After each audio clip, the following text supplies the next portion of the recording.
Welcome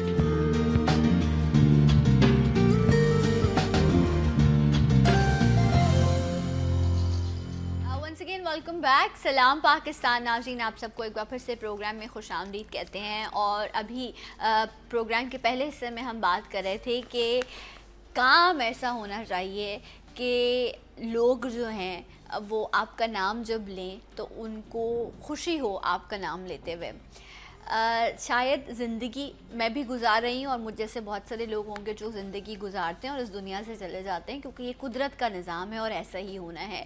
لیکن کیا ایسا نہیں ہو سکتا کہ ہم ایسے کام کریں کہ ہم شخصیت بن کر جئیں اور ہمارے مر جانے کے بعد بھی ہمارا نام وہ شخصیت بن کر زندہ رہے, اور جب لوگوں کے لبوں پر ہمارا نام آئے تو وہ مسکراتے ہوئے خوش ہو کر ہمارا نام لیں. اور یہ میری دعا ہے اپنے لیے بھی کہ میں ایسا کچھ کر سکوں, اور ان تمام لوگوں کے لیے بھی جو اس وقت اسکرین کے اس طرف بیٹھے جو ہے وہ مجھے دیکھ رہے ہیں, کہ رب ہمیں توفیق دے کہ ہم اپنی زندگی میں کچھ ایسے کام کر جائیں کہ ہماری شخصیتیں جو ہیں وہ ہمارے جانے کے بعد بھی زندہ رہیں.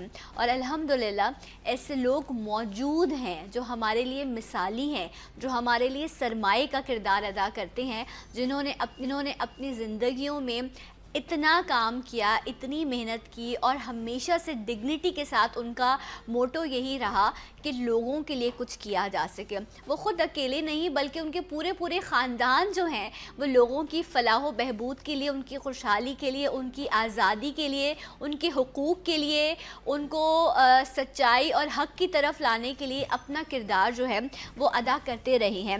ایسے ہی ایک خاندان کے جو بیٹے ہیں وہ آج میرے ساتھ موجود ہیں, جن کا تعلق اتنی خوبصورت وادی سے ہے جس کے مناظر جو ہیں وہ اتنے دلکش ہیں کہ میں نے خود آج تک کشمیر دیکھا نہیں ہے, لیکن میری بڑی خواہش ہے کہ میں وہاں جاؤں اور خود جا کر جو ہے وہ خوبصورت حسین نظارے دیکھوں, کیونکہ کہتے ہیں کہ جنت سے جو ہے وہ ملایا جاتا ہے ان وادیوں کو. تو ان وادیوں میں جو ہے یہ پیدا ہوئے اور وہاں ان کی فیملی نے بھی بہت سرو کیا, اور آج یہ بھی وہاں کے لوگوں کے لیے سرو کر رہے ہیں. آج جانیں گے بھی ان سے کہ کشمیر کے جو جموں کشمیر ہے اس کے جو حالات کس طرح کے ہیں, انہوں نے کیا خدمات انجام دی, اور آگے کیا کیا چیزیں ہیں جو یہ اس اپنی زمین کے لیے کام کر رہے ہیں. میرے ساتھ موجود ہیں سردار عتیق احمد خان صاحب, یہ پریزیڈنٹ ہیں all Jammu and Kashmir Muslim conference کے, فارمر پرائم منسٹر ہیں Azad government of the state of Jammu and Kashmir کے. السلام علیکم. وعلیکم السلام. سر کیسے ہیں؟ بہت مہربانی, آپ کیسے ہیں؟ میں ٹھیک ہوں سر. Welcome to Salam Pakistan. Thank you very much. جی سر, آپ کی تو صبحیں بڑی خوبصورت ہوتی ہیں, اتنے خوبصورت مناظر ہیں, سو آپ کو کراچی کی صبح کیسی لگی؟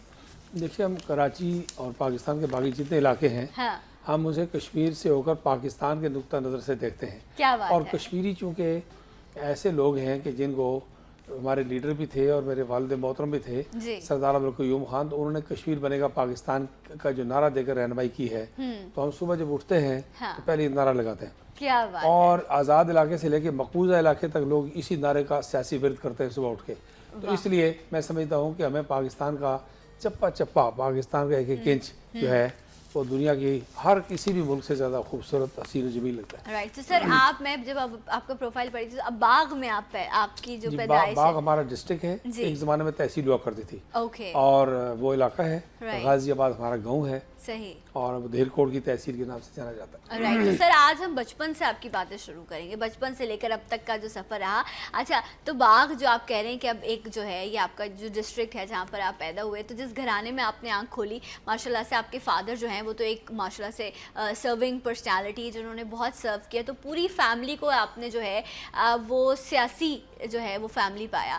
تو کہتے ہیں جو سیاسی لوگ ہوتے ہیں وہ ان کا تھوڑا رہن سہن, ان کی اپ برنگنگ تھوڑی ڈفرینٹ ہوتی ہے, کیونکہ ان کی سوچ ہی ایسی ڈیولپ کی جاتی ہے کہ ہیومینٹی کے لیے سرو کرنا ہے, کیونکہ سیاست ایک عبادت ہے.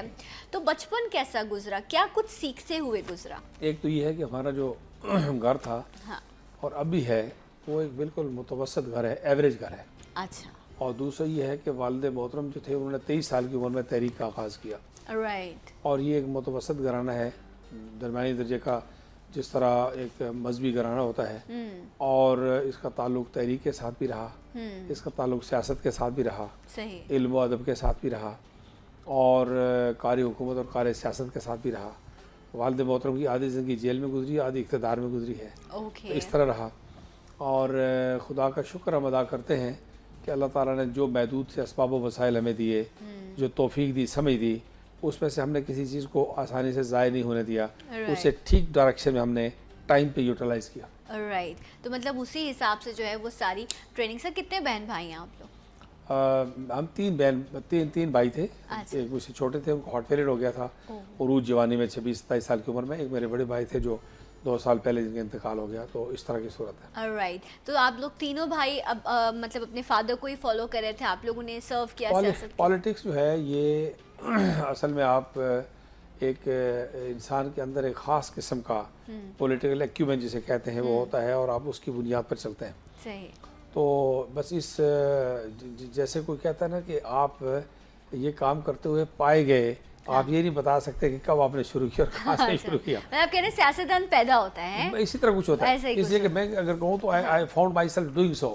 اگر آپ کہیں کہ آپ نے کب شروع کیا تھا، کس تاریخ کو شروع کیا تھا، تو I am not in a position to tell you. اس لیے کہ مجھے یوں لگا کہ بس میں کبھی نہ کبھی یہ کام میں کرتا ہوا پکڑا گیا ہوں، پایا گیا ہوں. اچھا. تو سر مطلب ایک ہوتا ہے نا آپ کی جو ینگ ایج ہوتی ہے، اس کی اسکول یا ٹین ایج ہوتی ہے، تو آپ اپنے ڈریمس کرتے ہو نا کہ لائک میں نے ڈاکٹر بننا ہے، انجینئر بننا ہے، کیونکہ نارملی یہی بڑے سیف پروفیشن سمجھے جاتے ہیں اس ایرا میں بھی، آج بھی ایسا ہی ہے. سو سر اس ٹائم پہ بھی کوئی ایسا نہیں تھا کہ کچھ بینچ مارک سیٹ کیا ہو کہ میں پائلٹ بنوں گا یا میں ایسا کچھ؟ بہت ایک سنجیدہ ماحول تھا. اور اس وقت خیال یہ تھا عام طور پر کہ ہمارے آس پاس سے لے کے دور دراز تک لوگوں کی توجہ کا مرکز سردار عبدالقیوم خان صاحب کی ذات تھی.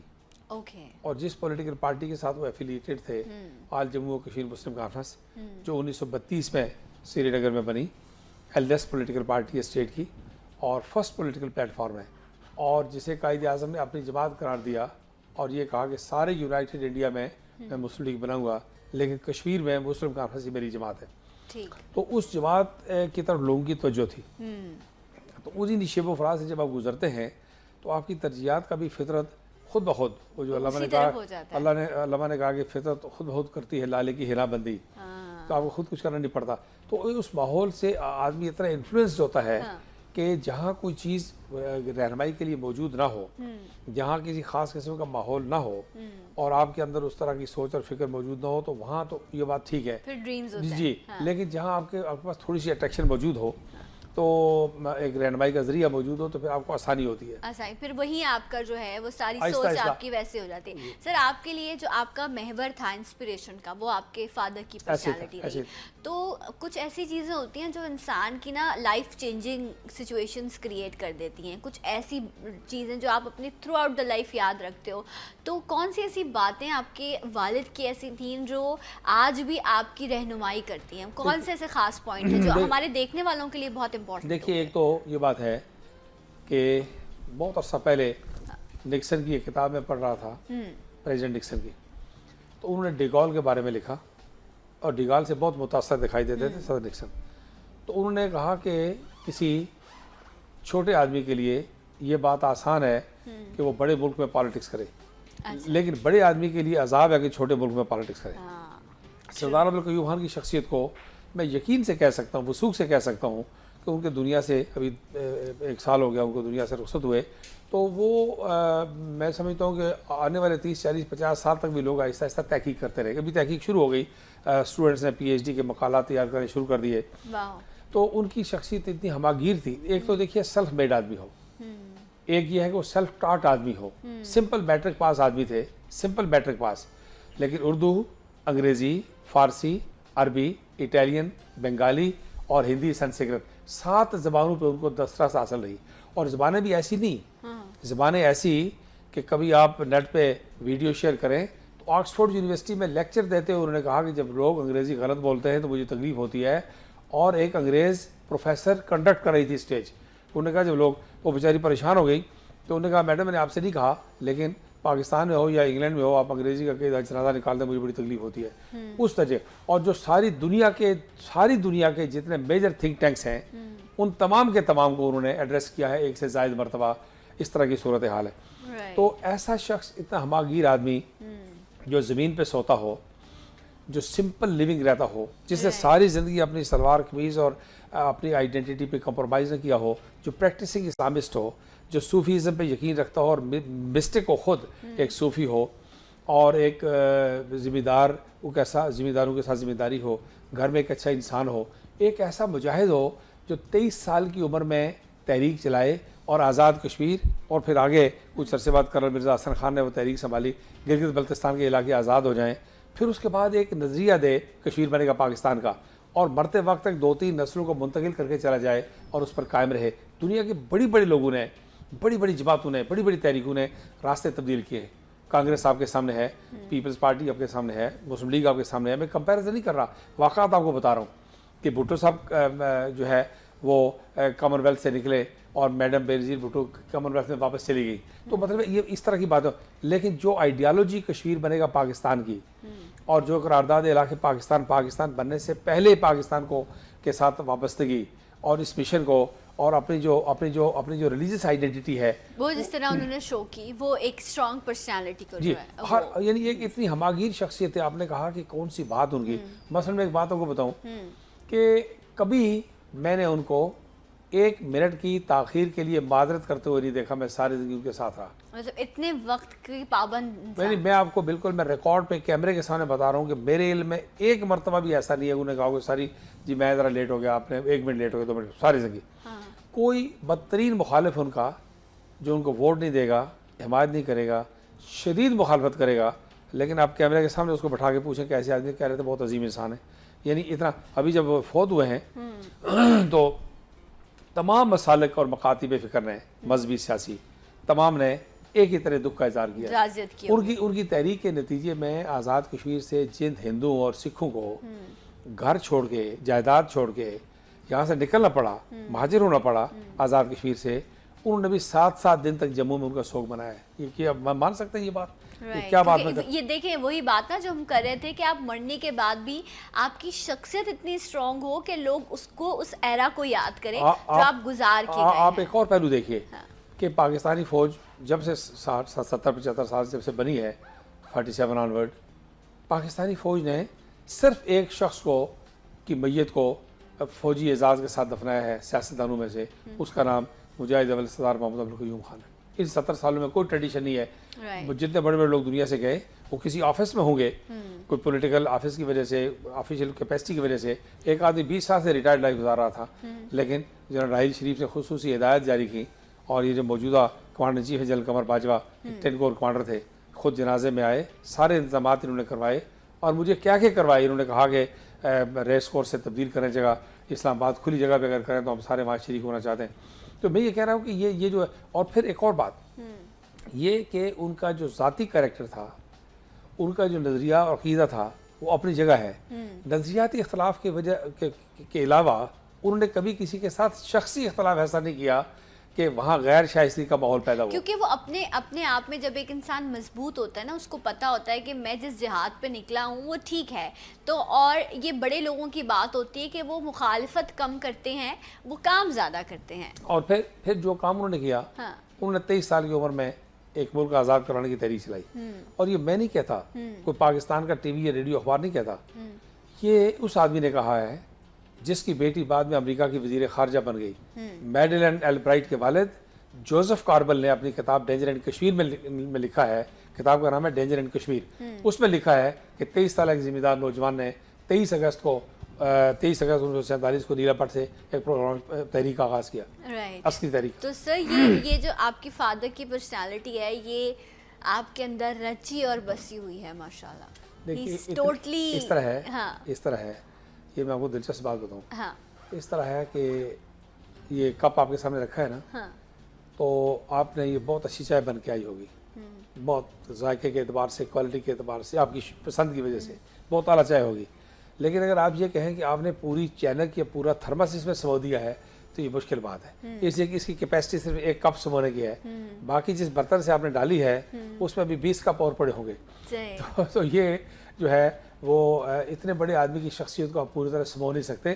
ہاں اپنا حصہ وصول کر سکتے ہیں, اپنا حصہ. لیکن یہ بڑی بات ہے کہ ان کا سر نیم آپ کے ساتھ جڑا ہوا ہے, اور یہ بھی بڑے آنر کی بات ہوتی ہے کہ آپ بڑے لوگوں کے ساتھ آپ کو بیٹھنے کا موقع ملے, انہیں سننے کا موقع ملے, تو آپ کو تو یہ شرف حاصل ہے. نہیں, میرا تو جو اعزاز ہے مسلمان ہونے کے بعد اور انسان ہونے کے بعد, میرا یہ اعزاز نہیں ہے کہ میں بڑا اعزاز نہیں ہے کہ میں کسی عہدے پہ رہا ہوں اور میں 2 مرتبہ وزیر اعظم رہا ہوں اور میں 6-7 مرتبہ اسمبلی کا ممبر رہا ہوں. میرا بہت بڑا اعزاز یہ ہے کہ سردار عبدالقیوم ایوب خان میرے والد ہیں. کیا بات ہے. اور میں ان کا برخوردار ہوں. یہ تربیت کی بات ہوتی ہے. کہتے ہیں نا کہ جب روحیں اس دنیا میں آتی ہیں تو وہ ہر روح آنے والی جو ہے وہ اللہ کے نام والی روح ہوتی ہے. پھر ماں باپ جو ہیں وہ اس کو جس بھی مذہب سے وہ تعلق رکھتے ہیں اس طرف چلاتے ہیں اور پھر وہ بچہ اسی کو فالو کرتا ہے. پھر اگر ہدایت ملتی ہے تو وہ پھر دین اسلام کی طرف پلٹتے ہیں. اور رب نے اسی لیے کہا ہے کہ اپنے دلوں کو کھلا رکھو, لوگوں کی تبلیغ کرو. تو یہ اتنی بڑی ماں باپ کی ذمہ داری رب نے بنائی ہے, تبھی تو ماں کے قدموں تلے جنت, اور باپ کو جو ہے وہ اتنا بڑا مقام دیا کہ وہ جو بھی اپنے بچے کو چاہتا ہے اس سانچے میں ڈھال لیتا ہے. تو یہ چھوٹی باتیں نہیں ہوتی, یہ بڑے لوگوں کی بڑی باتیں ہیں جو لوگ سمجھتے بھی ہیں. سر اپنی لائف کے بارے میں بتائیے کہ ماشاءاللہ سے آپ کی اپنی جو فیملی ہے اس میں کون کون ہے, آپ کے بچے؟ میری مسز ہیں, میرے 2 بیٹے ہیں, میری 2 بیٹیاں ہیں, اور اللہ تعالیٰ کا لاکھ لاکھ شکر ہے کہ کمپلیٹ فیملی ہے. صحیح. اور ہم پھر جوائنٹ فیملی تھے. جب تک سردار عبدالقیوم ایوب خان صاحب باقاعدہ حیات تھے تو ہم انہی کے ساتھ سارے رہتے تھے. ابھی اسی گھر میں رہتے ہیں. اور ہماری اپنی جو پہاڑ کی روایات ہے اس کے مطابق قریبی عزیز و اقارب کی آمد و رفت ہوتی ہے.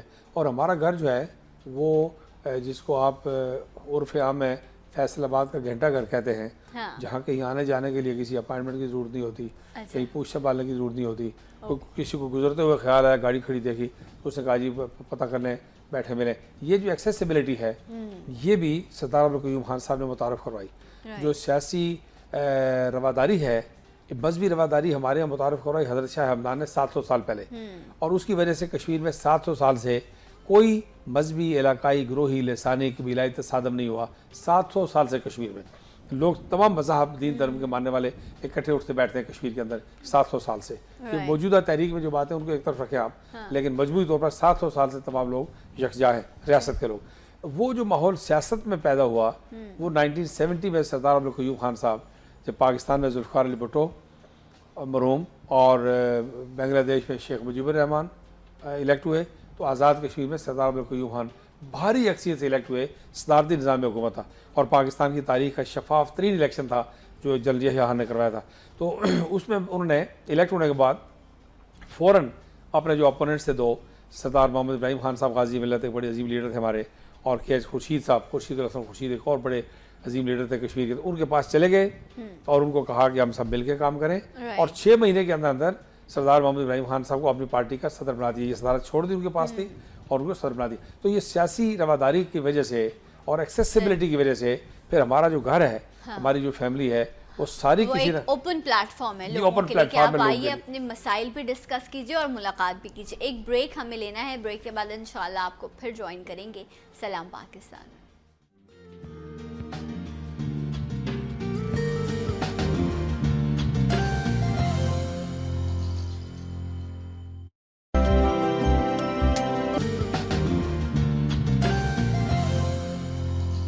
Once again welcome back. سلام پاکستان ناظرین. آج میرے مہمان ہیں سردار عتیق احمد خان صاحب, پریزیڈنٹ ہیں all Jammu and Kashmir Muslim league conference, former prime minister ہیں Azad government of the state of Jammu and Kashmir سے ان کا تعلق ہے. اور ہم آج ان سے جو ہیں اس خوبصورت اور دلکش جو نظارے ہیں اس پہ بھی بات کریں, ان کی جو زندگی گزری اور جو ایک ان کی گریٹ انسپریشن ہے ان کے فادر, جنہوں نے نہ صرف ان کی زندگی پہ ایک خوبصورت چھاپ ڈالی بلکہ وہ لوگوں کے لیے بھی جو ہے ایک رہنمائی کا ذریعہ رہے, اور ان کے جانے کے بعد بھی ان کا کیا ہوا کام اور ان کی شخصیت جو ہے وہ اچھی یاد بن کر لوگوں میں زندہ ہے. سر جب ہم کشمیر کی بات کرتے ہیں تو جہاں ہم ایک اچھی بات کر رہے ہوتے ہیں کہ وہاں کے خوبصورت نظارے ہیں, ایک قدرتی اللہ نے جو ہے اس کو حسن بخشا ہے, وہیں اگر میں بات کروں پچھلے سال ہم نے جس طرح دیکھا کہ مودی کی قیادت میں جس طرح جو ہے وہ ہندوستان سامنے آیا ہے, چاہے پاکستان کی LOC کی ہم بات کریں, جس طرح اشتعال انگیزی اس نے کی اور کشمیریوں پر جس طرح اس نے جو ہے وہ ظلم ڈھائے ہیں, وہ جو سچویشن جب آپ دیکھتے ہیں, وہ جو حال ہے وہاں پر, تو آپ کو کیا لگتا ہے کب تک ہم اسی طرح کے وہاں ظلم سہتے رہیں گے؟ اس کے لیے کیا کچھ کیا جا رہا ہے؟ دیکھیے جو آپ نے کہا نا کہ قدرتی حسن و جمال سے مال مال وادی ہے اور ریاست ہے, اس کی صورت یہ ہے یہ جو ریاست جموں و کشمیر ہے یہ یونائٹڈ انڈیا کی 565 ریاستوں میں سے ایک ریاست ہے. اس کا رقبہ کوئی 88,000 اسکوائر مائلز ہے, اسکوائر کلومیٹرز. اور یہ جو 1,60,00,000 انسانوں کی اسٹیٹ ہے، ٹھیک، اور اس کی اپنی ایک آئیڈینٹی ہے. جی، اس میں صرف قدرتی حسن و جمال نہیں ہے، اس کا ایک دفاعی حسن و جمال بھی ہے، اچھا، وہ اس کیا؟ کا ایک معاشی حسن و جمال بھی ہے، رائٹ، اس کا ایک جغرافیائی حسن و جمال بھی ہے. اس کی لوکیشن آپ دیکھیں تو ہندوستان ہے، چین ہے، واخان خان سے کابل تک کا یہ علاقہ، روس کی پٹی ہے، پاکستان ہے، یہ صورت ہے. آپ اس کا جو قدرتی وسائل کا حسن و جمال ہے وہ دیکھیں کہ اس میں دریا نکلتے ہیں اور سارے پاکستان کو سیراب کرتے ہیں. اس میں دنیا کی قیمتی جڑی بوٹیاں ہیں جو ہمالین رینج ہے اس میں سے، اس میں جو اس ساؤتھ ایشین ریجن کا سب سے قیمتی جو پریشس سیمی پریشس سٹونز ہیں اوکے، وہ آپ کو روبی اور باقی چیزیں جو ہیں یہ سب آپ کو وہاں ملتے ہیں، اسی پٹی میں پائے جاتے ہیں. رائٹ، اب یہ علاقہ جو ہے یہ 95 96 97% مسلمانوں کا میجارٹی علاقہ ہے. اس علاقے کو پاکستان کے قیام کے ساتھ ہی پاکستان کے ساتھ شامل ہونا تھا، اس لیے کہ تقسیم ہند کے جو اصول تھے آزادی ہند کے، اس میں یہ 100% کوالیفائی کرتا تھا. ٹھیک ہے، اور آل جموں و کشمیر مسلم کانفرنس نے جب قرارداد علاقے پاکستان کی تو we were not one of the parties, okay, we were the party of the state of Jammu و کشمیر. اس لیے 21 نشستیں اسٹیٹ کی ہمارے پاس یہ اسمبلی کی، یعنی پاکستان بننے سے پہلے. تو انہوں نے پھر علاقے پاکستان کی قرارداد کی. اب یہ ساری باتیں جو ہے ایک طے شدہ فارمولے کے تحت تھی. مہاراجہ ہری سنگھ نے ایک اسٹینڈ اسٹل ایگریمنٹ کیا، پاکستان ہندوستان کو پیشکش کیا، ہندوستان نے مسترد کر دیا، پاکستان نے قبول کر دیا. اس معاہدے کے قبول ہونے کے بعد 15 اور 16 اگست 1947 سے سری نگر اور جموں کی کئی سرکاری عمارتوں پر پاکستان کا پرچم لہرا گیا. یہ ذرا آپ غور کیجئے کہ کیا بات میں کہہ رہا ہوں. 16 اگست 1947 سے سری نگر کے ڈاکخانے سے جو خطوط نکلے ہیں ان پر مور پاکستان پوسٹل سروس کی ہے. اچھا، ذرا غور کریں اس بات پر. یہ 16 اور 17 کی تاریخ بتا رہے ہیں آپ؟ 37 کی بات کر رہا ہوں، پاکستان بننے کے 2 دن بعد کی بات کر رہا ہوں. جب پاکستان کا پرچم بھی لہرا جائے، جب پاکستان کے ڈاکخانے کی مور بھی لگ رہی ہو پوسٹل سروس کی، تو اس کا کیا مطلب ہے کہ وہ آزادی ہند کے اصولوں کے مطابق یہ علاقہ پاکستان کے ساتھ شامل ہے. قدرتی طور پر بھی اس کا مزاج، اس کا سماج، اس کا دین دھرم، اس کے رشتے ناطے، اس کا کاروبار، لوگ سارے جو ہیں وہ پاکستان کے ساتھ جڑے ہوئے ہیں. اگر دریاؤں کا سلوپ آپ دیکھیں انٹرنیٹ پہ تو بارش اور برف کا ایک جو فوار ایک قطرہ پڑتا ہے، ایک دانہ اوپر سے گرتا ہے کسی حالت میں، تو وہ سارے کا سارا چل کے پاکستان کو سیراب کرتا ہے. کیا بات، تو قدرت نے تمام جوڑا ہوا ہے اس حصے کو قدرت نے اتنے ناقابل شکست رشتوں میں جوڑا ہوا ہے کہ یہ ہے ہی فطری طور پر پاکستان کا حصہ. لیکن دوسروں کو تو کھلتا ہے نا، چبھتا ہے. یہ جو بات آپ نے نریندر مودی والی کی وہ یہ ہے کہ نریندر مودی جب سے آئے ہیں انہوں نے جو ہے وہ بہت ہلہ گلا شروع کر دیا بارڈرز پہ، سیز فائر لائن پہ، اور انہوں نے مقبوضہ کشمیر کے اندر بھی قتل و غارت گری کی انتہا کر دی. ابھی چند مہینے پہلے 23 سالہ نئی نسل کے ہمارے ایک بڑے عظیم لیڈر اور بڑی جوان سال قائد جو تھے برہان وانی شہید ہوئے 23 سال کی عمر میں. تو آپ یہ دیکھیے کہ 8 لاکھ فوج جو ہے وہ اس بات میں ناکام ہو گئی. ان کا خیال یہ تھا کہ پرانی نسل تو تحریک آزادی کے ساتھ جڑی ہوئی ہے، پاکستان کے ساتھ جڑی ہوئی ہے، یہ نئی نسل جو ہے یہ ہمارے آگے گھٹنے ٹیک دے گی. نئی نسل جو ہے ان کو پتہ لگا کہ پرانی نسل سے زیادہ تحریک آزادی کی وراثت اسے سنبھال لی ہے. پاکستان کا پرچم ہر ہفتہ 10 دن کے بعد 8 لاکھ فوج کی موجودگی میں بلند کیا جاتا ہے، لہرایا جاتا ہے. بالکل سر، اس دن ایک نیوز چینل پر دکھا رہے تھے کہ ان کی فوج وہاں کھڑی ہے اور ان کے سامنے ایک بچہ کھڑا ہوا جو ہے وہ ان کو یہ کہہ رہا ہے کہ مار سکتے ہو تو مجھے مارو. میں حیران تھی، میں کہہ رہی ہوں اپنی جب زندہ موت آپ سامنے دیکھتے ہیں تو بڑے بڑے ڈر جاتے ہیں، گھبرا جاتے ہیں. لیکن سوچیں اس بچے نے کتنے مظالم دیکھے ہوں گے، وہ کتنا ستم سہ کر آیا ہوگا کہ وہ کہہ رہا ہے مار ڈالیں تو مار دو. دیکھیں سر، آبادیوں کی آبادیاں جو ہیں وہ قبرستانوں میں تبدیل ہو گئی ہیں. استغفر اللہ. دیہاتوں کے دیہات ڈیمالش کر دیے گئے ہیں. ایک گھر کے 5 آدمی ہیں، 3 قبرستان میں چلے گئے، 4تھا اسپتال میں ہے اور 5واں معذور کمر کی گردن کی ہڈی ٹوٹی چارپائی پہ پڑا ہے. لیکن پاکستان کی محبت، آزادی کی محبت، حق کے خود ارادیت کے حصول کا جذبہ، ہندوستان سے چھٹکارا، ہندوستان کے خلاف نفرت، وہ رابندر ناتھ ٹیگور نے ہندوستانی دانشور نے بڑی اچھی بات کہی ہے. اس نے کہا کہ آپ جبر سے کسی کی ہاتھ کی لاٹھی چھڑا سکتے ہیں لیکن اس کے دل میں جو آپ کے لیے نفرت کی لاٹھی گھوم رہی ہے اس کو تو آپ جبر سے نہیں چھڑا سکتے. تو کشمیریوں کے دل میں، جموں و کشمیر کے عوام کے دل میں 6 لاکھ لوگ اس وقت تک شہید ہو چکے ہیں. تو جموں و کشمیر کے عوام کے دل میں ہندوستان کے خلاف اور ہندوستان کے جبر کے خلاف نفرت کی ایک ایسی لاٹھی ان کے دل میں گھوم رہی ہے کہ پاکستان کی ساری فوج 6-7 لاکھ ہے, ہندوستان کی صرف کشمیر میں فوج 8 لاکھ ہے. ذرا غور کریں اس بات پر. یعنی وہ کہتے ہیں کہ دنیا کی ناکام ترین فوج جو ہے وہ ہندوستان کی فوج ہے. ظاہر ہوتا ہے جی, اس لیے کہ جیلیں بری ہوئی ہیں. سعید علی گیلانی صاحب جیسا 90s کے ایج گروپ میں کا آدمی, شبیر شاہ صاحب, یاسین ملک صاحب جو ہے وہ ہر ہفتے ریلیز ہوتے ہیں, ہر ہفتے جیل جاتے ہیں. میر وائز عمر فاروق صاحب جو سری نگر کا وادی کا ایک عظیم ترین صدیوں سے ایک روحانی دینی علمی ادبی گھرانہ ہے, ان کو نماز پڑھنے کی گنجائش نہیں ہے. عباس انصاری صاحب ہیں, پروفیسر غنی بٹ صاحب ہیں, بلال غنی لون صاحب ہیں, ان لوگوں کو چلنے پھرنے کی آزادی نہیں ہے. جمعہ کی نماز نہیں پڑھ سکتے, ہاسپٹل نہیں جا سکتے, مارکیٹ نہیں جا سکتے, معصوم بچے بلکتے ہیں دودھ پینے کے لیے نہیں ہے, لیکن کیا ہے کہ ہم لے کے رہیں گے آزادی. شاید ڈر اور خوف کی وجہ سے آپ کسی کے لیے وقتی طور پر کسی کی زبان تو روک سکتے ہیں, لیکن اس کے دل میں جو بسی ہوئی محبت ہے آپ اس کو کبھی بھی نہیں ختم کر سکتے. لیکن یہ اگلا مرحلہ ہے, یہ دل والی محبت کا مرحلہ نہیں ہے. یہ اگلا مرحلہ ہے کہ بے خوف ہو کے زبان اور بے خوف ہو کے ہاتھ ہلائیں, کوئی ہتھیار نہیں ہو, اور ہندوستان کی تازہ ترین فوج کے اوپر پتھراؤ کریں. نیو یارک ٹائمز نے کچھ عرصہ پہلے لکھا, دنیا کے ایک بڑے اخبار نے, مین ایڈیٹوریل میں, کہ ہندوستانی فوجوں کی تعداد 7.5 لاکھ سے زیادہ ہے. کہ وہ ہمارا پروپیگنڈا نہیں ہے. اب دنیا کی اتنی ناکام فوج کہ جو خود گھیرے میں آئی ہوئی ہے, وہ کبھی کہتے ہیں کہ پاکستان کا پانی بند کریں گے, کبھی کہتے ہیں کہ پاکستان میں تخریب کاری کریں گے, کبھی وہ کلبھوشن جہادیوں کو بھیجتے ہیں, کبھی بلوچستان میں کراچی میں میں تخریب کاری کرواتے ہیں, کبھی جنوبی پنجاب میں اور باقی علاقوں میں جو ہے وہ دہشت گردی کرواتے ہیں. تو کبوتر سے بھی ڈر جاتے ہیں, وہ تو اتنے ڈرپوک لوگ ہیں. تو یہ ایسے لوگ ہیں جو پاکستان کے ISI کے کبوتر سے بھی ڈرتے ہیں, تو ISI کا کیا مقابلہ کریں گے. تو یہ جو صورتحال ہے یہ اس وقت تک چل رہی ہے. اور لیکن سر آپ نتیجہ کیا دیکھ رہے ہیں, آپ کیا دیکھ رہے ہیں کہ یہ کس رخ جا کے چیز رکے گی؟ کیونکہ مجھے بہت دکھ ہوتا ہے جب ہم آج آپ دیکھیں اگر کوئی مشکل سچویشن آ جاتی ہے نا, تو آپ کہتے ہیں یہ تو مسئلہ کشمیر بن گیا ہے. مطلب ایک ایسی مثال زبان زدے عام آ گئی, جس طرح آپ کہہ رہے تھے نا ایک سیاسی ورد آپ لوگ کرتے ہیں کہ کشمیر بنے گا پاکستان. انشاءاللہ اللہ کرے کہ یہ حقیقت کی شکل اختیار کرے, اور یہی ہم دعا بھی کرتے ہیں. اسی طرح مسئلہ کشمیر, میں نے بھی جب سے آنکھ کھولی ہے میں یہی سنتے آئی ہوں کہ یہ حل ہوگا.